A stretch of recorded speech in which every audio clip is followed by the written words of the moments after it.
हे भाई बड़े ध्यान से सुनो, तुम घोर पापी हो या पुण्यात्मा हो, पहली बात तुम्हें आज से चिंता छोड़ देनी। ये हम नहीं, श्रीपाद प्रबोधानंद जी महाराज कह रहे हैं। जो परम गूढ़ तत्व ब्रह्म तत्व का बोध प्राप्त किए हैं और उससे भी आगे गूढ़ तत्व प्रेम उसको प्राप्त किए हुए हैं, बड़े अद्भुत महापुरुष जो ज्ञान की चरम सीमा और प्रेम की चरम सीमा दोनों को छू रहे हैं। वो कह रहे हैं पुण्यात्मा या पापात्मा दो ही होते हैं। तुम कोई भी हो, चिंता छोड़ो। पापात्मा पुण्यवान वा, ध्यान दोगे तो निश्चिंत निर्भय निशोक हो जाओगे। ये साधना और श्रवण दोनों में अंतर है। श्रवण से जो श्री कृष्ण प्रेम प्राप्त होता है वो साधना से नहीं होता। साधना मथुरा के ब्राह्मण कर रहे हैं और श्रवण मथुरा के ब्राह्मणों की पत्नियां कर रही है। भगवत साक्षात्कार उनकी पत्नियों को होता है, अपराध बनता है उनसे, अवहेलना कर देते हैं श्री भगवान के सखाओं की, भगवान की आज्ञा की। बहुत ध्यान से समझना है। ये जो श्लोक है निहाल कर देने वाला है।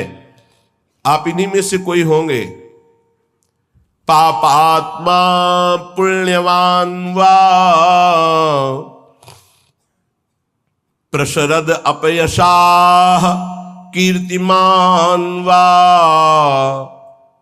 तुम्हारा बहुत यश है या बहुत निंदा हो रही है, बहुत पापी हो या पुण्यात्मा हो। महादुष्प्राप ग्रासोत्स सम्राट समजड़मति सर्व विद्या निधिर्वा, तुम बहुत दरिद्र हो या बड़े वैभवशाली सम्राट हो। बहुत सुंदर बात है। तुम जड़मती मूर्ख हो या बहुत विद्या विशारद विद्वान हो। तुम कोई भी हो, चिंता छोड़ो। यह को पिस्या सखे, हे मित्र तुम कोई भी हो, नो गणे कथम पीक्षस्व वृंदावनम तच्छिंद छिंद स्वपासान गुरु निगम गिरास्वी मोहैक सिद्धान। आहा, तुम पापी हो पुण्यात्मा हो, तुम दरिद्र हो या बड़े सम्राट हो, कीर्तिमान हो या तुम्हारी निंदा हो रही है, तुम जड़मती हो या बहुत विद्वान शास्त्र विशारद हो। अब चिंता मत करो। तुम्हें यदि वृंदावन धाम आने को मिल गया है और तुम्हें शास्त्र के अनुसार चलने वाले रसिक सदगुरुदेव की शरणागति मिल गई है, तो छिंद छिंद स्वापाशान, अब तुम्हारे जितने बंधन हैं सब छिन्न भिन्न हो जाएंगे, नष्ट हो जाएंगे। यहां साधन शब्द का प्रयोग नहीं किया। क्यों? क्योंकि साधन असाधनों को मिटाने के लिए जन्म जन्म रगड़ करनी पड़ती है। भगवान आद्य गुरु शंकराचार्य जी ने कहा है कि 1000 जन्म साधना के बाद मुमुक्षता प्रकट होती है। शास्त्र जन्म जब साधना हो तब मैं मुक्त होना चाहता हूं ऐसी इच्छा प्रकट होती है। और भगवत प्रेमी महात्मा का एक क्षण का संग तात स्वर्ग अपवर्ग सुख धरी तुला एक अंग तूलनताय सकल मिल जो सुख लव सत्संग। अगर रसिक संत का संग मिल जाए तो मुमुक्षता नहीं, मोक्ष सुख भी एक पलड़े में रखा जाए, एक पलड़े में सत्संग का सुख, तो बोले मोक्ष हल्का हो जाता है। क्योंकि सत्संग से सीधे प्रेम की प्राप्ति होती है, आत्मरति प्रभुरति। रसिक महापुरुष का हृदय हर समय आनंद की उफान में रहता है। जब आनंद की कमी होती तो दूसरों से सुख लेने की वासना जागृत होती है। जब आनंद की उफान होती तो दूसरों को सुख देने की भावना जागृत होती, जिसे तत्सुख भाव कहते हैं। ये रसिकों में सिद्ध है। ये तत्सुख भाव सुख देवे को चाव चित सबसो हित निष्काम या सुधर्म हरिवंश को नाम गिरा विश्राम। जो निरंतर नाम और वाणी में रत हैं, ऐसे रसिकों के हृदय में करुणा आनंद की उफान आती रहती है। तो कोई चाहे जितना पतित हो या पुण्यात्मा हो, दरिद्र हो या महाराजा हो, विद्वान हो या मूर्ख हो, सबको परम प्रेम प्रदान करने की सामर्थ्य रसिक सदगुरुदेव के चरणों में है। तो जो अपने मोह का छेदन कराना चाहता है, वो गुरुदेव के चरणों का आश्रय लेकर उनकी आज्ञा के अनुसार चले। गुरुदेव कैसे? बोले गुरु निगम गिरास, जो शास्त्र मर्यादा से सिद्ध हुए हैं।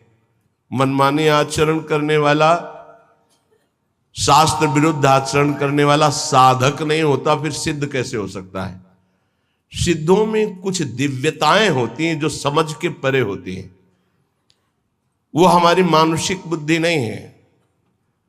वो दैवी संपदा का सिद्ध महापुरुष, उसकी कुछ ऐसी चेष्टाएं हो सकती हैं जो बालवत या पागलवत दिखाई दे सकती है, लेकिन बहुत ऊंचे में है, जहां कोई कर्म छू नहीं सकता, जहां कोई विषय स्पर्श नहीं कर सकता, जहां किसी भी तरह के बंधन का कोई भी हेतु नहीं रह गया है, वो ऐसी स्थिति होती है।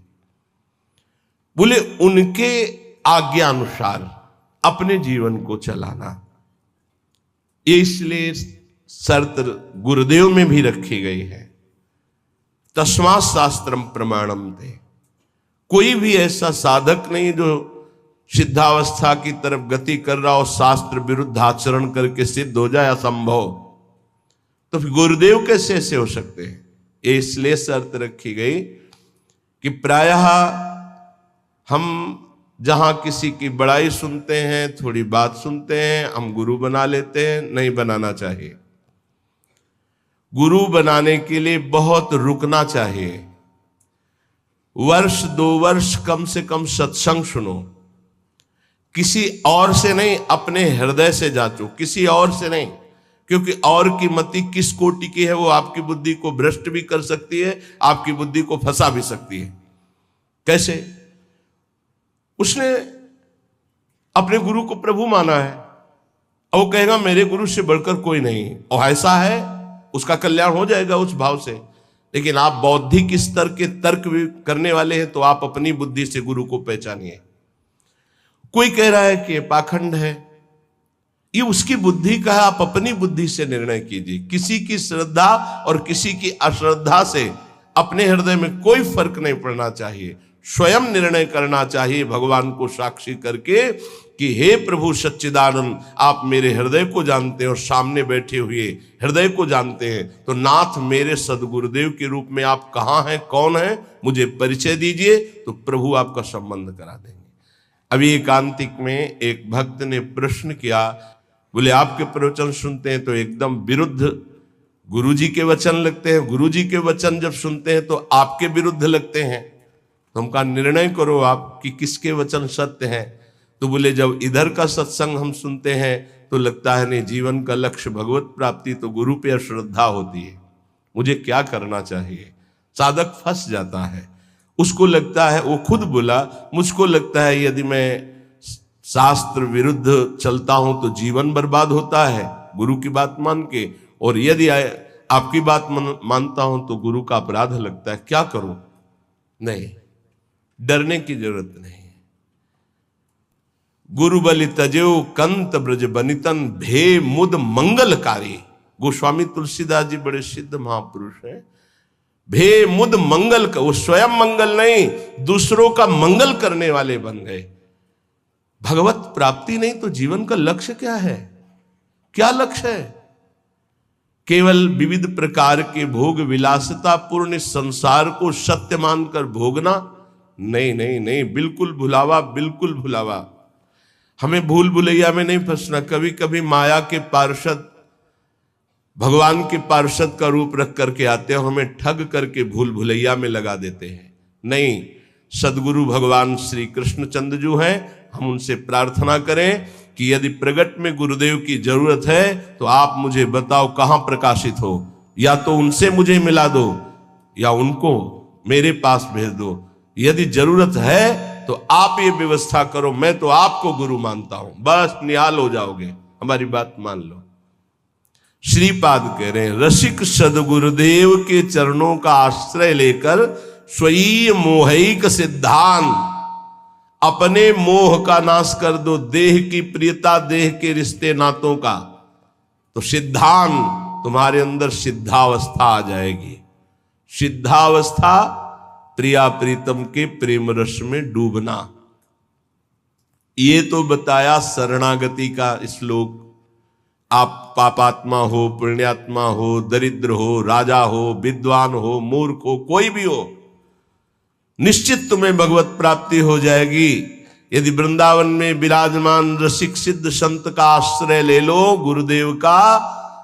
पर गुरुदेव का आश्रय कैसे ले लो? बोले स्वी मोहिक सिद्धांत। मोह आश्रय में बाधा पहुंचा देता है। शरीर का मोह, परिवार का मोह, नाना प्रकार के भोगों का मोह। मोह गए बिनु राम प्रद होई न दृढ़ अनुराग। तो मोह अगर है तो गुरुदेव के चरणों में निष्ठा पूर्वक आप टिक नहीं पाएंगे, वो आपको हटा देगा। और अगर गुरुदेव की निष्ठा में टिक गए तो मोह का नाश हो जाएगा। मोह मूल बहुशूल पद, त्यागो तम अभिमान। जब तक मोह है तो संसार चक्र बना हुआ है। मोह का नाश हुआ, संसार चक्र नष्ट हुआ। अब वृंदावन की रहनी बता रहे। पहले श्लोक में शरणागति बताई, अब कह रहे कंथा कौपीन वासस तरुतल पतितै क्लिप्त वृत्ति फलाद्यै कुर्वन्न व्यर्थ वार्ताम कथमपि न वृथा चेष्टया कालयापि त्यक्त्वा सर्वाभिमानम प्रतिग्रह मटनम तुच्छ भैक्षाय कुर्वन् वृंदारण्ये निवत्स्याम्य समनुसरन् राधिकैकात्मलोकान्। कौपीनवंता खलु भाग्यवंता। बड़ा भाग्यशाली होता है जो लंगोटी वाला होता है, कोई खिलवाड़ नहीं। आद्य गुरु भगवान शंकराचार्य जी का ये कौपीन का स्तोत्र है। कौपीनवंता खलु भाग्यवंता। नरसिंह मेहता का काछ वाछ मन निश्चल लाखे धनी धन जननी तेरी रे। लंगोटी का पक्का, जबान का पक्का और मन का पक्का। तो बोले भड़ नरसैया दर्शन पावा। हमारे बड़े भाग्य जो मैं ऐसे संत के दर्शन पाऊं जो लंगोटी का पक्का, जबान का पक्का और मन का पक्का। कंथा कौपीनवासास कौपीनवंता खलु भाग्यवंता। लंगोटी का तात्पर्य होता है जितेंद्रिय। आजीवन भगवत आराधन में अपने जीवन को समर्पित करके एकमात्र परमानंदमय सुख का भोक्ता, किंचन मात्र कहीं किसी इंद्रिय का भोक्ता नहीं। वासास परिग्रह रहित वस्त्र। साधु का जो वस्त्र है वो परिग्रह रहित होना चाहिए। परिग्रह जिस पर किसी का अधिकार नहीं। वो हरिराम व्यास जी ने कहा घूरे में से बीन चिनगटा रक्षा कीजिए सीतिन। चलो वैसा नहीं तो जो गुरु प्रदत्त वस्त्र हैं या जो स्वाभाविक सहज में जैसे बन जाए। याचना की वस्त्र के लिए कहीं आज्ञा नहीं है। केवल याचना भिक्षा के लिए है, अन्य याचना नहीं है। तो ठीक है, नहीं है तो कोई बात नहीं। जब हमने अपने जीवन को प्रभु के चरणों में सौंप दिया तो अब हमको इस शरीर की इज्जत की परवाह नहीं। शरीर का कोई, ये तो प्रभु को समर्पित वस्तु है, वो जैसे रखें। जैसे प्रभु हमें रखे। हमारी याचना नहीं होनी चाहिए। तो अयाचक वृत्ति से यदि कोई हमको दे दे तो भी हम कम पैसे वाली चीज से अपना गुजारा करना सीखें। शरीर स्वस्थ हो, साधन पथ में हम चल रहे हैं, तो कोशिश करें कि कम पैसे वाला कपड़ा हमारा हो, कम पैसे से हमारा पेट भर जाए, कम पैसा हमारी दिनचर्या में लगे। ये जीवन भर इसका निर्वाह गुरुदेव की कृपा से हुआ है। अब तो जैसे प्रभु रखें, प्रभु जैसे। शरीर स्वस्थ है तो टोटी से उतना ही पानी निकालना है प्रकृति का जितना आपको आवश्यक है। लाइट उतनी, ये नहीं कि आपके कमरे की है, नहीं, विश्वात्मा भगवान आपको सुविधा दे, उतना ही पंखा चलाओ जितनी जरूरत। जितना लाइट की, अगर बिना लाइट के आपका काम चल रहा है, पढ़ना नहीं, दरवाजा बंद, लाइट बंद, शांत अंधेरे में बैठकर चिदानंद स्वरूप प्रिया प्रीतम के ध्यान में मगन हो। साधु की एक अपनी रहनी होती है। ये बाहर घूम रहे हैं, पंखा चल रहा है, कूलर चल रहा है, वो सब तुम्हारे भजन कट रहे हैं। तुम क्या समझते हो फ्री चल रहा है? प्रकृति कोई तो पैसा देगा ना, तो प्रकृति से उतना ही प्रतिग्रह लिया जाए जितने की अत्यंत आवश्यकता हो, चाहे गृहस्थ हो चाहे विरक्त। वो तुम्हारी संपत्ति नहीं, विश्वात्मा भगवान की है, तुम्हें सेवा के लिए दी है। अगर तुम बिजली उतनी खर्चा करोगे तो वो दूसरे की सेवा में आगे आ जाएगी। प्रकृति बहुत बड़ी है, परमात्मा की ये संसार की जो सृष्टि है सबकी सेवा में पहुंचने के लिए वस्तुएं, हम उतना ही प्रयोग करें जितनी हमें आवश्यकता है। ये हमें उन्नति अध्यात्म की प्रदान करेगी। तो वास, वस्तु, वस्त्र उतना ही प्रतिग्रह शून्य होकर प्रयोग करे जितनी अत्यंत आवश्यकता है। और विरक्त के लिए घर परिवार से मनी ऑर्डर आकर के खर्चा होना, इससे अच्छा घर लौट जाए और वहां जाके मेहनत करे और फिर अपना जीवन यापन करे। अगर विरक्त है तो एकमात्र आश्रय गुरुदेव का, श्री भगवान का, बस जैसे भरण पोषण करें, जैसे बहुत अच्छे से करते हैं। अगर भोजन नहीं मिलता है तो आनंद इतना दे देते हैं कि भूख का कष्ट नहीं रहता है। सच्ची मानिएगा, ये केवल प्रवचन की बात नहीं है, ये छाती की बात है। कई कई दिन जब भोजन नहीं मिला तो इतना आनंद पवा देते थे कि भोजन की भूख मिट जाती थी। नहीं खान पान ते भावे है, नहीं कोमल वसन सुहावे है, ये प्रतिग्रह शून्यता। कंथा कोपी नवासस, नहीं खान पान ते भावे है, नहीं कोमल वसन सुहावे है, सब विषय लगे ते खारा है, हरि आशिक का मग न्यारा है। तरुतल पतितैः क्लिप्त वृत्ति फलाद्यैः। अब वृक्ष के नीचे रहने का समय नहीं रह गया, क्योंकि वृक्ष ही नहीं रह रहे। जिसको देखो वृंदावन वास के लिए आएगा तो सबसे पहले लता का हनन करने की सोचेगा। किसी लता को नष्ट करके आपका वृंदावन वास हो रहा हो मत करना, श्री जी नहीं मिलेंगे। लता श्री जी की नित्य सहचरी है हमारे ब्रज की, और उसको काट करके, उसको हटाकर फ्लेट बना के, और उसमें अब बड़ी चतुराई की जाती है, बड़ी चतुराई की जाती है। जेसीबी से उसके नीचे कुआं कर दिया जाता है, वो गिर जाता है, रातों रात काट कर बाहर हो जाता है। तो क्या विश्वात्मा भगवान नहीं देख रहा है? रातों रात नष्ट हो जाओगे तुम, रातों रात नष्ट हो जाओगे। समय आने दो, लिख लो। ये ब्रज की लताएं, आप कोई भी हो, कोई भी हो, चाहे आप भूमि बेचने वाले हो, चाहे आप ब्रजवासी हो, चाहे आप बाबा जी हो, चाहे आप गृहस्थ हो, कोटि ब्राह्मणों की हत्या का पाप लगता है एक लता के छेदन से। हरिराम व्यास जी ने कहा है ये ब्रज की लताएं हैं, ये अज्ञान के कारण जानते नहीं, ब्रज की लताओं का नाश कर देते हैं।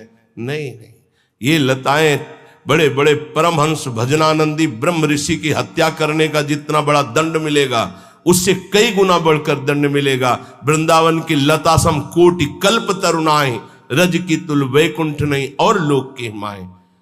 एक बार वृंदावन की लता से रो के देखो क्या प्रदान करती है। एक बार वृंदावन की लता को राधा नाम सुना के देखो, कितनी करुणा बरसाती है। ऐसी लताएं जिनकी प्रिया प्रीतम के द्वारा दुलार वृत्ति होती है।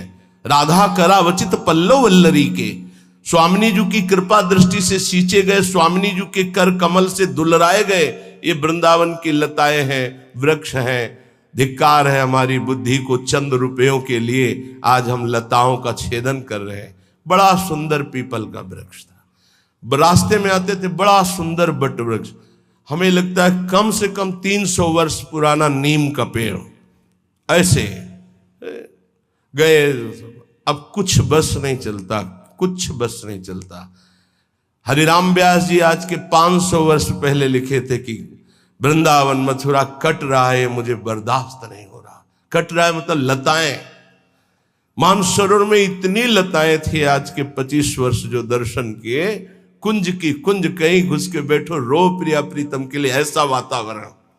अब वही संगमरमर, वो रज नहीं ढक दी गई, लताएं काट दी गई, संगमरमर बिछ गया, बोले उन्नति हो गई। हमारे ब्रज की उन्नति संगमरमर से नहीं है, रज और लताओं से है। ये रोड से उन्नति नहीं है, रज और लताओं से उन्नति है। जब हम परिक्रमा में लौटते तो जो ब्रह्मानंद मिलता है वो पद्मासन लगा के बैठने से नहीं मिलता, ध्यान रखना। बड़े बड़े महापुरुषों को देखा, अब रज रानी के दर्शन मिलना दुर्लभ है। हर जगह व्यवस्था ऐसी, छू न जाए रज, जिससे कल्याण होना है, जिससे परम पद मिलना है। बोले त्यक्त्वा सर्वाभिमानम प्रतिग्रह मटनम तुच्छ भैक्ष्याय कुर्वन्। अगर प्रिया प्रीतम के प्रेम रस को प्राप्त होना है तो तुम्हारे प्रसाद में श्री जी का भोग प्रसाद तो हो ही, ब्रजवासियों का टुकड़ा जरूर हो। ये हम सिद्ध महापुरुषों की बात कहते हैं, गुरुदेव के श्रीमुख की बात कहते हैं, अपने हृदय की बात कहते हैं। गुरुदेव ने कहा नीलांबर पीतांबर उसी के नेत्रों में झलकता है जिसके प्रसाद में ब्रजवासियों का टूक होता है। बड़े बड़े महापुरुषों ने ब्रजवासियों के टूक की महिमा गाई है और ऐसे आदेश दिए हैं कि यदि वो बच्चे को शौचा कर बिना धोए उसी हाथ से रोटी दे रही तो दोष दर्शन मत करना, उस रोटी को ले लो और धो करके पालो, तुम्हें प्रिया प्रीतम की प्रेम प्राप्ति होगी। बहुत सिद्ध जन है ये जो ब्रजवासी जन है, सच्ची मानिए। ये इनको गृहस्थ मत जानिए, इनको साधारण मत जानिए, असाधारण है। इन्होंने बहुत भजन किया है, तब जाके ब्रज में सीधे माँ के गर्भ से इस रज में प्रकट हुई है। और उनके घरों के जो टूक है उनमें बड़ी सामर्थ्य है प्रेम प्रदान करने की। लेकिन वो आदेश दे के मंगाने वाले से नहीं, उनके दरवाजे पे जाकर के उनके टुकड़े मांग कर खाने के। त्यक्त्वा सर्वाभिमानम प्रतिगृह मटनम तुच्छ भैक्ष्याय कुर्वन्। हमें जो अपमान ब्रजवासियों के दरवाजे में मिलता है वो जानते हो क्या करता है? हमारे प्रारब्ध का नाश करके, हमारे अहंकार का नाश करके प्रिया प्रीतम की प्राप्ति कराता है, पक्का। डरो मत, जब ब्रजवासी गाली दे, अपमान दे तो छाती फुला लो कि आज हमारे बहुत बड़े प्रारब्ध का नाश होगा और प्रिया प्रीतम के मिलने का संयोग बन रहा है। बात हमारी मान लीजिए, पक्की बात आपसे कह रहे हैं। त्यक्त्वा सर्वाभिमानम प्रतिगृह मटनम तुच्छ भैक्ष्याय कुर्वन्। कुछ लोग ये शब्द सुनकर, जैसे हितधाम में भी वृंदावन महिमामृत की चर्चा, तो ब्रजवासी के पास जो है अपने कि देखो हमारे पास सब कुछ है, आदेश हुआ है कि भिक्षा ले, तो पहले ये दिखा के सम्मान प्रियता चाहना, ऐसा नहीं। त्यक्त्वा सर्वाभिमानम प्रतिग्रह मटनम तुच्छ भैक्ष्याय कुर्वन्। अपने को तुच्छ समझकर, सब अभिमान त्याग कर ब्रजवासियों के प्रत्येक दरवाजे पर जाकर राधे श्याम। प्रत्येक दरवाजे का मतलब आज इन 5 घरों में तो कल उन 5 घरों में नहीं, दूसरे 5 घरों में परिचय न बनने पावे। तुच्छ भैक्ष्याय कुर्वन्। कुर्वन् न व्यर्थ वार्ताम, कभी बेकार 1 मिनट भी न जाने पावे। कथमपि ना वृथा चेष्टया कालयापि, कोई भी 1 मिनट व्यर्थ के कार्यों में न जाने पावे। भिक्षान्न पाना, लंगोटी वाला बनना अर्थात जितेंद्रीय भाव रखना, वास और वस्त्र की याचना न करना, प्रभु जैसे जहां रखें वैसी व्यवस्था में रहना, उदर पोषण में भिक्षान्न जरूर होना चाहिए ब्रजवासियों का, और वो टूक अभिमान रहित होकर जो मांगा गया है, तो वृंदारण्ये निवत्स्याम मनुशरं राधिकैकात्मलोकान, वो वृंदावन में प्रिय प्रेमियों का अनुसरण करते हुए श्री किशोरी जी को अपने हृदय में देखता है। पहले साक्षात्कार यहां होता है किशोरी जी का। श्री राधिका स्फुरत में हृदय केल सिंधु, श्री राधिका स्फुरत में हृदय केल सिंधु, नारायण या गौर श्याम को हृदय निकुंज, बस पहले इस निकुंज में दर्शन, फिर जब आंख तब दिखाई देता है बाहर, पहले अंदर, अंदर के नेत्र, हृदय के नेत्रों में पहले प्रियालाल का साक्षात्कार होता है, तो वही हृदय के नेत्र बाह्य नेत्रों में प्रकाशित होते हैं, तो जिधर देखता है जुगल जोरी का साक्षात्कार होता है।